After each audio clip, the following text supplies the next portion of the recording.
வணக்கம். நான் உங்கள் ஜெயா. நம்ம இப்போ இந்த வீடியோவில் ராகுல் சங்கரத்யாயன் எழுதின ஃப்ரம் உல்கா டு கங்காவில் முதல் கதையான நிஷா இந்த கதையை பார்க்கலாம் வாங்க. இந்த கதை நடக்கிற இடம் உல்கா நதியோடைய மேலே இருக்கக்கூடிய அந்த கடலுடைய கரையில் இருக்கக்கூடிய அந்த இடம். மக்கள் இண்டோ யூரோப்பியன்ஸ். காலம் 6000 கிறிஸ்துவுக்கு முன்ன. அதாவது இந்த கதை கிட்டத்தட்ட நமக்கு ஒரு 360 சந்ததிகளுக்கு முன்னாடி நடந்த ஒரு காலகட்டத்தில் இருந்தது. அந்த காலகட்டத்தில் பார்த்திங்கன்னா இந்தியா, ஈரான், யூரோப் இதில் இருந்த மக்கள் எல்லாம் ஒரே இன மக்களாக தான் இருந்தாங்க. அதுதான் மனித குலத்தோட ஆரம்ப கட்டம் கூட சொல்லலாம். இந்த ஒரு நாள் ஒரு மதிய வேலை, அது பனிக்காலம். அதனால் சூரியன் உதித்து 5 ஹவர் ஆனாலும் கூட இன்னமும் அந்த சூரியனுடைய வெப்பம் தெரியல. ஏன்னா எல்லா இடத்துலையும் பனி. எங்கேயுமே ஒரு மிருகமோ ஒரு பறவையோ ஒரு உயிரினமோ, ஏன் மரங்களை கூட பார்த்திங்கன்னா வெறும் பேர்ச் மரமும் பைன் மரம் மட்டும்தான் இருக்குது. அது கூட பனியை சூழ்ந்து தான் இருக்குது. எல்லா இடத்துலையும் ஒரு அமைதி. எல்லா இடமும் பார்த்திங்கன்னா ஒரு பிளாக் அண்ட் ஒயிட்டில் தான் இருக்குது. வேறு எதுவுமே இல்லை. எந்த பக்கம் திரும்பினாலும் அப்படி ஒரு அமைதி. இப்போ நம்மக்கிட்ட ஒருத்தர் பேசுகிற மாதிரி இருக்குது. அவர் சரி இந்த பைன் மரத்து மேலே ஏறி பார்க்கலாம், சுற்றி என்ன இருக்குது அப்படின்னு அவர் ஏறி பார்க்குறாரு. ஆனால் எங்கேயுமே ஒரு புல் பூண்டு மரம் செடி கொடி எதுவுமே கண்ணுக்கு தெரியல. எல்லா இடத்துலையும் வெறும் பனி மட்டும்தான். அந்த பனி கூட பார்த்திங்கன்னா ஒரு 12 அடி ஆழத்துக்கு இருக்கும் போல் இருக்குது. இது அந்த பனி காலத்தோட கடைசி காலகட்டம். அதனால் அவர் சுற்றி அங்கேயும் இங்கேயும் பார்த்துக்கிட்டே இருக்கும்போது ஒரு இடத்துலேருந்து புகை மட்டும் வருது. உடனே அவருக்கு ரொம்ப ஆவலாயிடுது. என்னடா அது, யாருமே இல்லாத இடத்துல புகை வருதுன்னா அங்கே யாரும் இருக்காங்களே, அப்படி யார் இருப்பாங்கன்னு பார்க்குறதுக்காக சரி கொஞ்சம் சத்தம் போடாமல் கிட்ட போய் பார்க்கலாம் அப்படின்னு சொல்லிட்டு மெதுவாக அந்த இடத்துக்கு போகிறாரு. கிட்ட வர வர அவருக்கு அந்த மாமிசத்தை நெருப்பில் சுடுற அந்த வாசம் வருது. இன்னும் கொஞ்சம் கிட்ட போனோடனே சின்ன குழந்தைங்களோட குரல்லாம் கேட்குது. சத்தம் போடாமல் கிட்ட போகிறாரு. ஏன்னா அங்கே இருக்கிறவங்களும் அவரை பார்க்கக்கூடாது, அங்கே நாய் எதாக இருந்தாலும் அவரை பார்க்கக்கூடாது. அதனால் போகும்போது கிட்ட போய் பார்த்தா ஒரு 1/2 டசன் குழந்தைங்க அந்த ஒரு கொகை மாதிரி இருக்குது அந்த மலையில். அதுக்கு வெளியில் விளையாடின்னு இருக்காங்க. அதில் பெரிய குழந்தை ஒரு 8 வயசு இருக்கும், சின்ன குழந்தைக்கு 1 வயசு இருக்கும். வீடுன்னு சொல்லக்கூடிய அந்த மலை குகையில் தான் உள்ளே ஃபுல்லாக இருட்டாக இருக்குது, எதுவுமே கண்ணுக்கு தெரியல. ஆனால் அங்கே ஒரு வயசான பெண்மணி உட்காந்துட்டு இந்த குழந்தைங்களெல்லாம் பார்த்துட்டு இருக்காங்க. இதுதான் அவங்களுடைய பணி அப்படின்றது அவங்க நல்லா புரியுது. அவங்க எல்லா பசங்களையும் பார்த்துட்டு இருக்காங்க. யார் மேலேயும் எந்த விதமான துணி எதுவுமே இல்லை. இவங்க பாட்டுக்கு உட்காந்துக்கிட்டு பார்த்துக்கிட்டே இருக்கும் போது ஒரு குழந்தை அழுகிற சத்தம் மட்டும் கேட்குது. அந்த பக்கம் உடனே அவங்க திரும்பி பார்க்குறாங்க. அங்கே ஒரு பையனும் பொண்ணும் இருக்காங்க. 2 பேருக்கும் கிட்டத்தட்ட 2 வயசு இருக்கலாம். 2 பேரும் ஒரே அளவில் தான் இருக்காங்க. அந்த பையன் இப்போ அழுதுன்ட்ருக்கான்.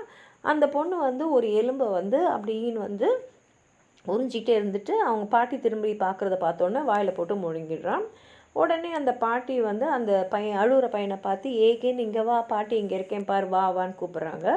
ஆனால் அவன் அங்கே போகவே இல்லை. உடனே அந்த 8 வயசு பையன் அவனை தூக்கி எடுத்துகிட்டு வந்துட்டு அவங்க பாட்டி பக்கத்தில் வச்சுட்டு அவன் சொல்கிறான், பாட்டி ரோச்சனா, அதாவது அந்த பொண்ணு இவங்ககிட்ட இந்த எலும்பை எடுத்துட்டா, அதனால் ஏகன் அழுகுறான் அப்படின்னு சொல்லிட்டு போயிடுறாங்க. அந்த பாட்டி அவனை சமாதானப்படுத்த பார்க்குறாங்க. அவங்க சொல்கிறாங்க, சரி அழாத, நான் ரோச்சனாவை அடிக்கிறேன்னு சொல்லிட்டு அவங்க கையால் அந்த குகையோடைய தரையை அடிக்கிறாங்க. என்ன பண்ணாலும் அந்த பையன் அழுதுகிட்டே இருக்கான். உடனே அவங்க என்ன பண்ணுறாங்கன்னா, வயசானவங்க தான், அவங்களோட மார்பகத்தில் ஒரு மார்பகத்தை எடுத்து அவன் வாயில் அதை வச்சுக்கிறாங்க. உடனே அவனுடைய அழ கொஞ்சம் நிற்குது. அந்த சமயத்தில் வெளியில் கொஞ்சம் யாரோ வர சத்தம் கேட்டோடனே ஏகன் வாயை எடுக்காமலே எட்டி பார்க்குறான். அங்கே பார்த்திங்கன்னா ஒரு பெண்மணி வராங்க. ஏகன் அப்படின்னு கூப்பிட்டுக்கிட்டே வராங்க. அவங்கள பார்த்த உடனே அவன் இன்னும் திரும்பி பழைய மாதிரியே ஊன அழ ஆரம்பிச்சிடுறான். இப்போ 2 பெண்கள் உள்ள நுழையிறாங்க. அவங்க தலையில் கட்டையெல்லாம் கட்டி எடுத்துன்னு வந்திருக்காங்க தலையில். அதை எடுத்துன்னு போய் அந்த வீட்டோட மூலையில் மூடி வச்சுட்டு ஒரு பொண்ணு ரோச்சனா கிட்ட வர்றாங்க, இன்னொருத்தவங்க ஏகன் கிட்ட வராங்க. இப்போ ஏகன் அழுகுறாமா அப்படின்னு சொல்லிட்டு உடனே அந்த அம்மா அவங்கெல்லாம் இந்த மாட்டோட தோலில் ஒரு ஆடை மாதிரி பண்ணி முள்ளம்பன்றியோட முள்ளை வச்சு அதை தச்ச மாதிரி வச்சுருக்காங்க.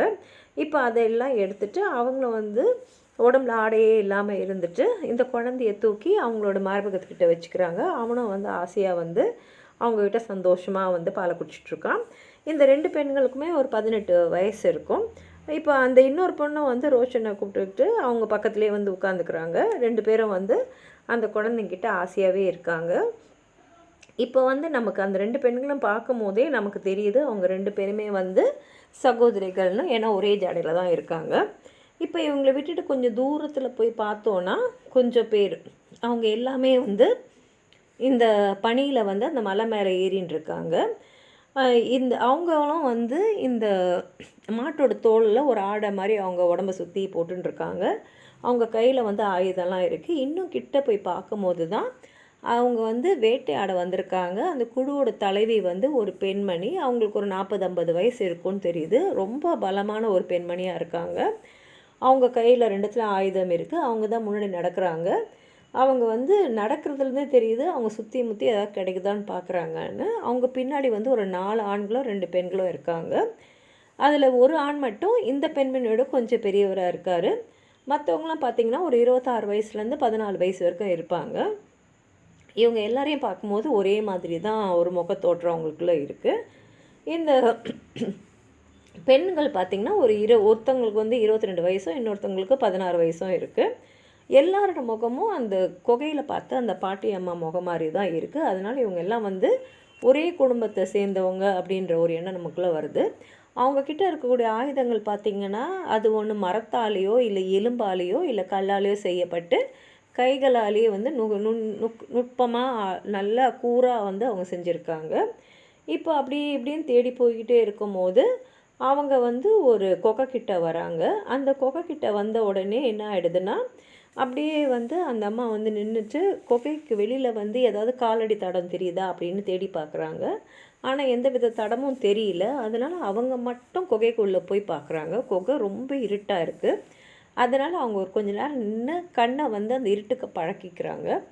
அப்போ அந்த இருட்டில் வந்து பார்த்திங்கன்னா அங்கே வந்து 3 கரடிங்க இருக்குது. ஒரு ஆண் கரடி, ஒரு பெண் கரடி, இன்னொன்று வந்து ஒரு சின்ன குட்டி கரடி.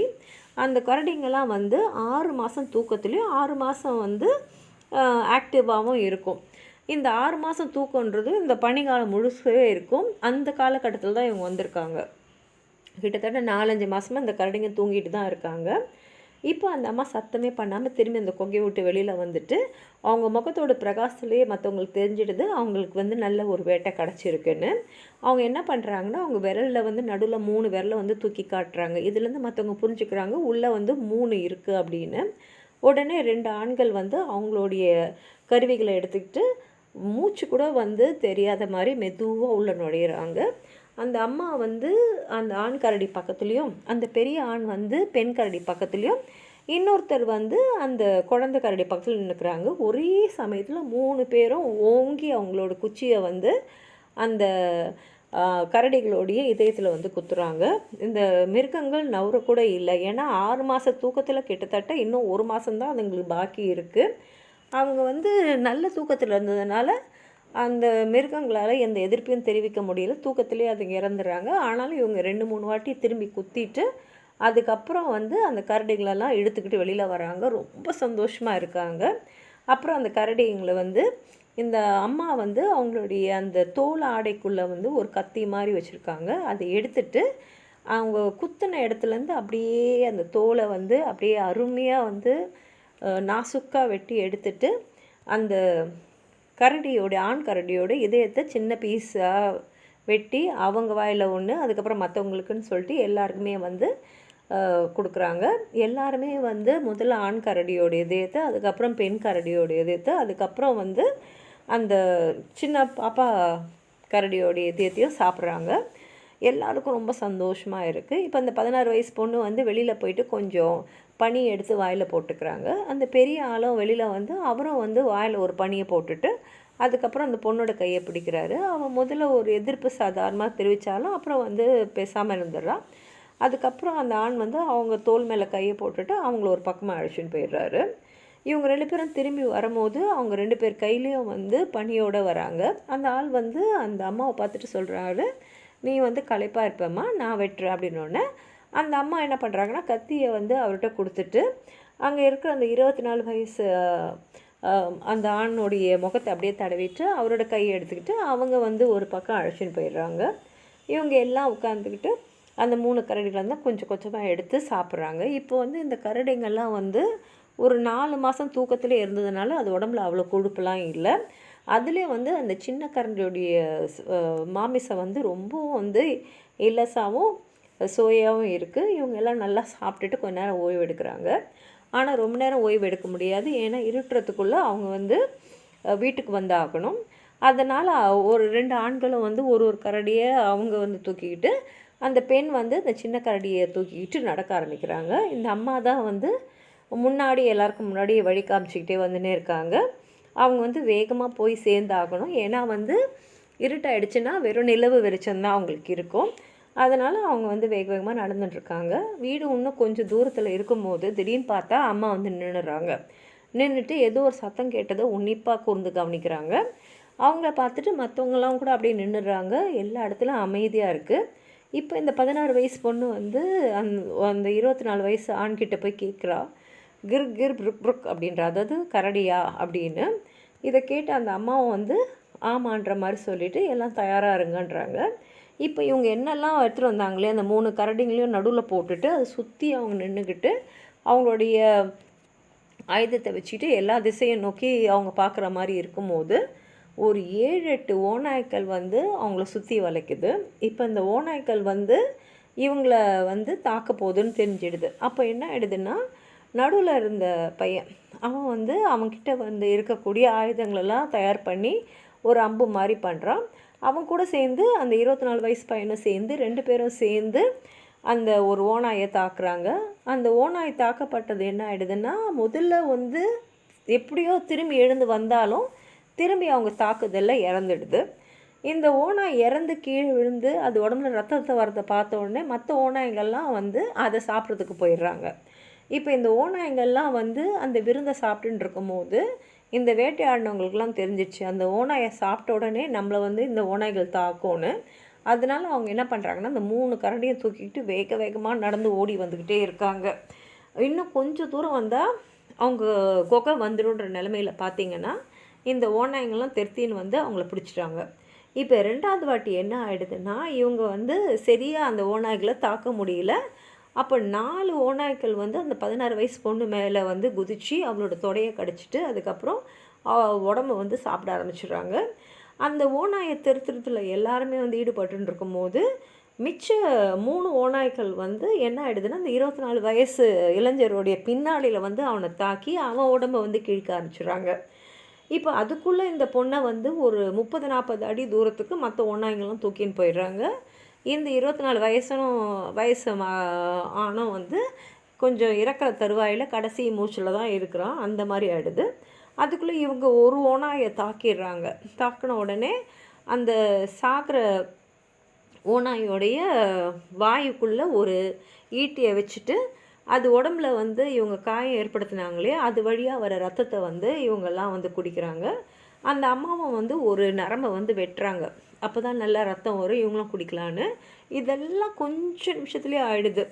இப்போ வந்து அவங்களுக்கு நல்லா தெரியும், அந்த பெண்ணை வந்து அவங்க சாப்பிட்டு முடிச்சிட்ட உடனே இந்த ஓநாய்கள்லாம் இவங்கள தாக்கிறதுக்கு வரும்னு. அதனால் அவங்க அந்த இறந்துட்டுருக்கிறவனை அப்படியே விட்டுட்டு அந்த 3 கரடியையும் இந்த ஓநாயை மட்டும் தூக்கிக்கிட்டு வேக வேகமாக ஓடி வந்து குகைக்குள்ளே வந்து பத்திரமா சேர்ந்துடுறாங்க. குகையில் பார்த்திங்கன்னா அந்த நெருப்பு எரிஞ்சு எல்லாருக்கும் ஒரு வெப்பத்தை கொடுத்துட்டுருக்கு அந்த குளிரில். அந்த வயசான அம்மாக்கி இவங்க தூரத்தில் வரும்போது சத்தம் கேட்டுட்டு, நிஷா வந்துட்டியா அப்படின்னு கேட்குறாங்க. இந்த அம்மாவும் ஆமாம்மா அப்படின்னு சொல்கிறாங்க. அவங்க உள்ளே வந்து அந்த ஆயுதத்தெல்லாம் வச்சுட்டு அவங்க ஆடையெல்லாம் கலைச்சிட்டு அவங்க வந்து உட்காராங்க. மற்றவங்களும் வந்து அவங்க என்னெல்லாம் வேட்டையாடினாங்களோ வச்சுட்டு அவங்களும் ஆடையெல்லாம் கலைச்சிட்டு அந்த நெருப்பில் இருக்கிற அனலில் வந்து குளிர் காயிறாங்க. இப்போ தூங்கிட்டு இருக்கவங்களாம் எழுந்துடுறாங்க. ஏன்னா வந்து அவங்களுக்கு சின்ன வயசுலேருந்தே என்னென்னா கொஞ்சம் சத்தம் வந்தாலே எழுந்துடுவாங்க. இந்த விதமாக தான் அவங்கள வந்து அவங்க அம்மா வந்து வளர்த்துருக்காங்க. ஏன்னா அதுதான் அவங்க உயிரை காப்பாற்றுன்றது அவங்க எல்லாருக்குமே தெரியும். சாதாரணமாகவே அவங்க வந்து மான், முயல், அப்புறம் ஆடு, மாடு, குதிரை இதெல்லாம் வந்து வேட்டையாடுவாங்க. ஆனால் பனிக்காலத்தில் பார்த்திங்கன்னா இந்த மிருகங்கள்லாம் வந்து சவுத் சைடு நோக்கி போயிடுவாங்க, இங்கே இருக்க மாட்டாங்க. மனிதர்களும் வந்து இங்கே இருக்க மாட்டாங்க பனிக்காலத்தில். எல்லாருமே வந்து வடக்குலேருந்து கிழக்கு போயிடுவாங்க. ஆனால் இந்த சமயத்தில் என்ன ஆயிடுச்சுன்னா, அந்த 16 வயசு பெண்ணுக்கு வந்து உடம்பு சரியில்லாமல் போனதுனால, சாதாரணமாகவே வந்து அந்த குழுவோட தலைவருடைய பணி என்னென்னா, ஒருத்தருக்காக மற்றவங்க உயிரை வந்து பலி கொடுக்க மாட்டாங்க. பெரும்பான்மையானவரை காப்பாற்றுறதுக்கு என்ன செய்யணுமோ அதுதான் செய்வாங்க. ஆனால் இந்த வாட்டி அந்த அம்மாவுக்கு வந்து கொஞ்சம் மனசு இலகிடுச்சு. அந்த இலகுனதுனால இன்றைக்கி வந்து 2 பேரை அவங்க இழந்துட்டாங்க. இன்னும் 2 மாதம்தான் இருக்குது. அதுக்குள்ளே வந்து இவங்க எத்தனை பேர் உயிரை இழப்பாங்கன்றதும் தெரியாது. இப்போ அவங்கக்கிட்ட இருக்கிறதும் 3 கரடியும் 1 ஓநாய் தான். இதெல்லாம் வந்து அந்த பனிக்காலம் போகிற வரைக்கும்லாம் அவங்களுக்கு பத்தாது. அவங்க இன்னும் வேட்டையாடணும். அந்த உணவு கிடைக்குமா இல்லையானோ அவங்களுக்கு தெரியாது. இப்போ வந்து வெறும் வயிற்றோடு தூங்கிட்டு இருந்த குழந்தைங்களுக்குலாம் ரொம்ப சந்தோஷமாயிடுச்சு. அந்த அம்மா உடனே அந்த ஓநாயோடைய இதயத்தை வெட்டி அவங்களுக்கெலாம் கொடுக்குறாங்க. அந்த தோலை வந்து ரொம்ப நுட்பமாக வந்து அவங்க வந்து வெட்டி எடுக்கிறாங்க. ஏன்னா அந்த ரோமம் வந்து ரொம்ப ரொம்ப முக்கியம் இவங்களுக்கெலாம். இப்போ இந்த ரொம்ப பசியாக இருக்கிறவங்களாம் வந்து பச்சையாகவே மாமிசத்தை சாப்பிட்றாங்க. அதுக்கப்புறம் கொஞ்சம் மாமிசத்தை அவங்க நெருப்புலையும் சுடுறாங்க. எல்லாருக்குமே அந்த அம்மா வந்து சாப்பாடு தராங்க. அவங்க சொல்கிறாங்க, இன்றைக்கி நல்லா சாப்பிட்டுங்க, ஆனால் நாளையிலேருந்தெல்லாம் உங்களுக்கு இவ்வளோ கிடைக்காது அப்படின்னு சொல்கிறாங்க. அதுக்கப்புறம் வந்து அந்த குகையோட ஒரு இடத்துக்கு போனீங்கன்னா, அங்கே வந்து நல்ல ஒரு சிறுநீர் பையில் வந்து நிறையா தேன்லேருந்து அவங்க வைன் பண்ணி வச்சுருந்துருக்காங்க. அதை கொண்டு வந்து இதெல்லாம் குடிச்சிட்டு சந்தோஷமாக ஆடுங்கன்னு சொல்லிட்டு அந்த குழந்தைங்களுக்குலாம் ஒரு வாயும் பெரியவங்களுக்குலாம் நிறையாவே தராங்க. எல்லாருமே ரொம்ப சந்தோஷமாக சாப்பிட்டுட்டு ஆடுறாங்க. ஏன்னா இங்கே வந்து யாருக்கும் வந்து இவங்க முக்கியம் அவங்க முக்கியம்லாம் கிடையாது. ஏன்னா எல்லாருமே வந்து ஒரே தாய்க்கு பிறந்தவங்கள தான் இருப்பாங்க. இப்போ பார்க்கும்போது நமக்கே புரியுது, அந்த வயதான அந்த ஆணும் இந்த அம்மாவும் வந்து அந்த பாட்டி அம்மாவோட குழந்தைங்கன்னு. அதே மாதிரி மற்றவங்களாம் வந்து இந்த அம்மாவுக்கு பிறந்தவங்கன்னு தெரியுது. அதனால் இங்கே வந்து உனக்கு எனக்கு அப்படின்ற பாகுபாடெல்லாம் எதுவுமே கிடையாது. இது எனக்கு உனக்கெல்லாம் கிடையாது. ஏன்னா அப்போ வந்து இந்த சொத்து மாதிரிலாம் எதையும் பிரிச்சுக்கிற பழக்கம்லாம் கிடையாது. அதே சமயத்தில் அந்த குடும்பத்தோட தலைவரும் அதிகாரம் நிறையா இருக்கிறவங்களும் அம்மாவுக்கு தான். ஏன்னா வந்து அவங்களுக்கு தான் வந்து எல்லாருமே வந்து அவங்களுடைய கட்டுப்பாட்டில் தான் இருக்காங்க. அவங்களுக்கும் வந்து இந்த ஒரு 24 வயது ஆண் வந்து இறந்துட்டார் இல்லையா, அந்த இறப்பில் கொஞ்சம் வருத்தம் தான். ஏன்னா அவருக்கு மகனும் சரி கணவரும் சரி அவங்க அப்படி தான் இருந்தாங்க. ஆனால் இவங்களோட வாழ்க்கை எப்படின்னா, ஒரு விஷயம் முடிஞ்சிடுச்சுன்னா அதை பற்றி யோசிக்க மாட்டாங்க. ஏன்னா இப்போ இருக்கிறத பற்றி மட்டும்தான் யோசிக்க வேண்டிய ஒரு காலகட்டத்தில் இவங்களாம் வாழ்ந்துட்டுருக்காங்க. இப்போ இந்த அம்மாவுக்கு 2 கணவர் மட்டும்தான் மிச்சம் இருக்காங்க. இன்னொரு பையன் வந்து இப்போ தான் 14 வயசாகுது. இன்னும் கொஞ்ச நாள் அவனும் வந்து கணவராகிற தகுதிக்கு வந்துடுவான். இப்போ வந்து யாரெல்லாம் உயிரோடு இருக்காங்களோ பின்னாடி வந்து யார் அவங்களுடைய கணவராக வந்து இருப்பாங்கன்றதை இப்போ வந்து அந்த அம்மா தான் முடிவு பண்ணுவாங்க. அவங்களுக்கு ரொம்ப பிடிச்சது அந்த 26 வயசு பையனை தான். இந்த 50 வயசு ஆணுக்கு வந்து அந்த 3 பெண்களுக்கும் அந்த 50 வயசு ஆண் மட்டும்தான் மிச்சம் இருக்கார் அந்த குழுவில். இப்போ வந்து அந்த பனிக்காலம் முடிய வர நேரத்தில் பார்த்திங்கன்னா, அந்த பாட்டியம்மா வந்து நிரந்தர தூக்கத்துக்கு போயிடுறாங்க, அதாவது இறந்துடுறாங்க. ஓநாய்க்கள் வந்து ஒரு 3 குழந்தைகளை தூக்கி போயிடுறாங்க. அதே மாதிரி அந்த பனியெல்லாம் உருகின்னு இருக்கும்போது அந்த பெரிய ஆணும் வந்து அந்த ஆறில் விழுந்து அவர் வந்து அடித்து செல்லப்படுறாரு. இப்போ 16 பேர் இருந்த அந்த குடும்பத்தில் இப்போ மிச்சம் 9 பேர் மட்டும்தான் இருக்காங்க. இளவேநீர் காலம் வருது. எல்லா இடத்துலையும் பசுமையாக இருக்குது. எல்லா பறவைகள்லாம் திரும்பி வந்துடுது, மிருகங்கள்லாம் திரும்பி வந்துடுது. ஆறுலெல்லாம் நிறைய மீன் இருக்குது. இந்த பறவைகள் இந்த மற்ற விலங்குகள்லாம் வேட்டையாடுறதுக்காக சிறுத்தையும் ஓநாயும் வந்து அந்த இடத்துலையே சுற்றின்னு இருக்கு. எல்லா போயிருந்த மற்ற மக்கள்லாம் கூட திருப்பி இங்கே வந்துட்டாங்க. இப்போ எல்லா இடத்துலையும் நல்ல ஒரே பரவசமாக இருக்குது. எல்லா இடத்துலையும் வந்து பசுமையாகவே இருக்குது. அவங்க வளர்க்குற நாய்க்கள் வந்து நல்லபடியாக அவங்களுக்கு வேட்டையாடிலாம் கொண்டு வந்து தருது. இவங்களும் வந்து அவங்கக்கிட்ட இருக்கிற ஆயுதங்களை வச்சு நிறைய வேட்டையாடின்னு இருக்காங்க. ஆறுலேயும் பார்த்திங்கன்னா எப்போ வலையை வீசினாலும் அவ்வளோ மீன் கிடைக்குது. ராத்திரி குளிராக இருந்தாலும் பகலில் வந்து வெப்பமாக இருக்குது. இப்போ இந்த குடும்பத்துக்கு நிஷா தான் வந்து தலைமையாக இருக்காங்க. அதே மாதிரி நிறைய குடும்பங்கள் அங்கெல்லாம் இருக்குது. ஆனால் வந்து அந்த காலத்துலலாம் பார்த்திங்கன்னா யார் அம்மான்றது தான் எல்லாருக்கும் தெரியும். யார் அப்பான்றது யாராலும் சொல்ல முடியாது. இப்போ நிஷாக்கே வந்து 8 பெண்களும் 6 மகன்களும் பிறந்திருக்காங்க. ஆனால் இப்போ அவங்களுக்கு 55 வயசாகுது. அதில் மிச்சம் இருக்கிறது 4 பொண்ணும் 3 பையனும் தான். இப்போ இவங்களுக்கு எல்லாம் அம்மா வந்து நிஷா தான்னு எல்லாருக்கும் தெரியும். ஆனால் யார் அப்பான்றது சொல்ல முடியாது. ஏன்னா நிஷாவோட அம்மா இருக்காங்க இல்லையா, அந்த இறந்து போயிட்டாங்களே. இதுக்கு முன்னாடி அவங்க தான் வந்து அந்த குழுவுக்கு சீஃபாக இருந்தாங்க. அவங்களுக்கும் நிறைய கணவர்கள். அதில் சில கணவர்கள் வந்து அவங்களோட சகோதரர்கள், சில பேர் வந்து அவங்களுடைய மகன்கள், சில பேர் பார்த்திங்கன்னா நிஷாவுக்கு பிறந்தவங்கள கூட அவங்க வந்து கணவராக வச்சுருந்துருக்காங்க. இப்போ வந்து இவங்க தான் வந்து தேர்ந்தெடுப்பாங்க அவங்களோட லவ் பார்ட்னர் யாராக இருக்கணும் அப்படின்றது. அதே மாதிரி இப்போ மிச்சம் இருக்கிற 7 பசங்களோட அப்பா யாருன்னு யாருக்கும் சொல்ல முடியாது. நிஷா வந்து அவங்களும் வந்து அந்த குடும்பத்தில் வந்து பெரியவங்க. அதே சமயத்தில் அவங்க தான் பலசாலி. ஆனால் இன்னும் 1-2 வருஷத்துக்கு தான் அவங்க வந்து இப்படியெல்லாம் வேட்டையாட்டி அவங்க குடும்பத்தை காப்பாற்ற முடியும். அதுக்கப்புறம் அவங்க அம்மா மாதிரி அவங்க ஆயிடுவாங்க. இவங்களுக்கு அப்புறம் பார்த்திங்கன்னா யார் பலமாக இருக்காங்கன்னா அவங்களோட பொண்ணான லேக்கா. ஏன்னா வந்து லேக்கா தான் வந்து மற்ற எல்லா பெண்களை விட பலமாக இருக்காங்க. ஆனாலும் லேக்கா வந்து அவங்களோட சகோதரிகளோட சண்டை போட்டு தான் அந்த இடத்துக்கு வரணும். ஏன்னா வந்து அந்த குடும்பத்தோட சீஃபாக இருக்கிறவங்க மற்றவங்களோட உயிரை காப்பாற்றி மற்ற விலங்குகிட்டேருந்து, அதாவது வந்து அந்த சிறுத்தை ஓனாக்கிட்டேருந்து அவங்கள காப்பாற்றணும், கரடிங்கிலேருந்து காப்பாற்றணும், மாடுங்கள்லாம் வந்து அவங்களுடைய கொம்பால் குத்தாமல் அவங்கள காப்பாற்றணும், அதே மாதிரி இந்த உல்கா நதியில் அவங்க அடிச்சுன்னு போகாமல் இருக்கிறது காப்பாற்றணும். இதெல்லாம் செய்யக்கூடிய திறமையான பெண் தான் அந்த குடும்பத்தோட தலைவியாக இருக்க முடியும். இப்போது லேக்காவுடைய சகோதரிகள் பார்த்திங்கன்னா ஒருவேளை அவங்களுக்கு லேக்காவோட தலைமையிலேருந்து அவங்க விலகி அவங்க தனியாக ஒரு குடும்பத்தை கூட ஆரம்பிச்சுக்கலாம். ஏன்னா வந்து ஒரே ஒரு ஆணன் வரும்போது இந்த மாதிரி பெண்கள் வந்து தனியாக பிரிஞ்சு போகிற சந்தர்ப்பம் நடக்கும். இப்போ வந்து ஒரே ஒரு பெண்ணு நிறைய ஆண்கள்னு இருக்காங்க. இப்போ நிஷாவுக்கு வந்து லேக்காவை பார்த்துக்கினே இருக்காங்க. லேக்கா வந்து எல்லா வேட்டையிலையும் வந்து வெற்றிகரமாக வராங்க. வேகமாக வந்து மலையெல்லாம் ஏறிடுறாங்க. அப்படியே ஒரு மான் மாதிரி ஏறுறாங்க. ஒரு நாள் வந்து உயரத்தில் ஒரு தேன்கூடு பார்த்தாங்க. அந்த தேன்கூடை எடுக்கிறதுக்கு கரடிகளெல்லாம் அவங்க வந்து தேன் உண்ணி அப்படின்னு சொல்லுவாங்க. ஏன்னா தேனை வந்து சாப்பிடுங்க கரடிங்க. அந்த கரடிங்க கூட வந்து அந்த உயரத்துக்கு ஏறாது. ஆனால் இந்த லேக்கா வந்து ஒரு பல்லி மாதிரி கடகடன்னு ஏறி அங்கே இருந்த அந்த தேனீக்கள் எல்லாம் வந்து நெருப்பு வச்சு தெருத்தி விட்டுட்டு அதில் ஒரு ஓட்டை போட்டுட்டு கிட்டத்தட்ட வந்து அவங்க தோல் பையில் ஒரு 60 பவுண்டு தேனை வந்து பிடிச்சிட்டு வந்தாங்க. இதெல்லாம் வந்து எல்லாருமே ரொம்ப பாராட்டினாங்க. எல்லாருக்குமே அது ரொம்ப பிடிச்சிருந்தது. ஆனால் நிஷாவை மட்டும் அந்த கொண்டாட்டத்தில் சேர முடியல அவங்களால. அவங்க பார்க்குறாங்க அந்த குடும்பத்தை சேர்ந்த ஆண்களுக்கு எல்லாமே வந்து லேக்கா வந்து எது சொன்னாலும் கேட்குற மாதிரி தான் இருக்காங்களே தவிர அவங்களால முழுசாக அவளோட தலைமையை ஏற்றுக்கிற மாதிரி தெரியல. ஏன்னா வந்து லேக்காவுடைய சக்தி அந்த அளவுக்கு இருக்குது. ஆனால் யாருக்குமே வந்து லேக்கா கிட்ட தைரியமாக எதிர்த்து சொல்கிறதுக்கும் தைரியம் இல்லை. அதனால் நிஷா வந்து என்னடா இதுக்கு செய்யலாம் அப்படின்னு யோசிச்சுட்டே இருக்கும்போது அவங்களுக்கு சில சமயத்தில் என்ன தோணுன்னா, ஒரு வேளை லேக்கா தூங்கும் போது அவங்க கழுத்தை நெரிச்சு கொண்டுடலாமான்னு தோணும். ஆனால் அதே சமயத்தில் லேக்கா வந்து நிஷாவோட பலசாலின்றது நிஷாவுக்கு நல்லாவே தெரியும்.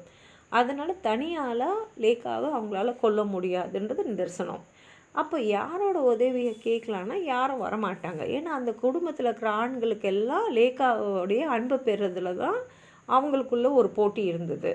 பெண்களை பார்த்தா அவங்களும் வந்து பயப்படுவாங்க. ஏன்னா அந்த முயற்சியில் தோல்வி அடைஞ்சிட்டாங்கன்னா லேக்கா வந்து அவங்கள ரொம்ப கொடூரமாக கொண்டுடுவா. ஏன்னா அவ்வளோ சக்தி அவளுக்கு இருக்குன்றது இவங்களுக்கும் தெரியும்.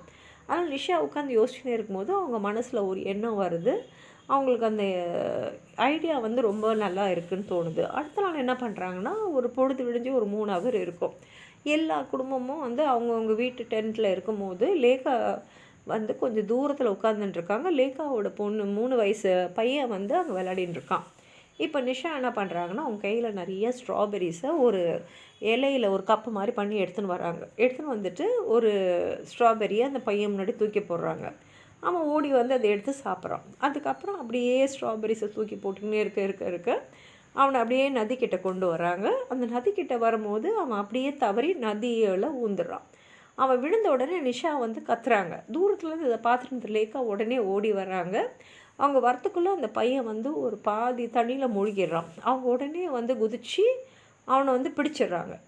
ஆனால் அதுக்குள்ளே பையன் வந்து நிறைய தண்ணியும் குடிச்சிடுறான். அது மாத்திரம் இல்லாமல் அந்த உல்கா நதி வந்து அப்படியே ஐஸாக இருக்குது. அவங்க உடம்பை வந்து அது ஈட்டி மாதிரி குத்துது.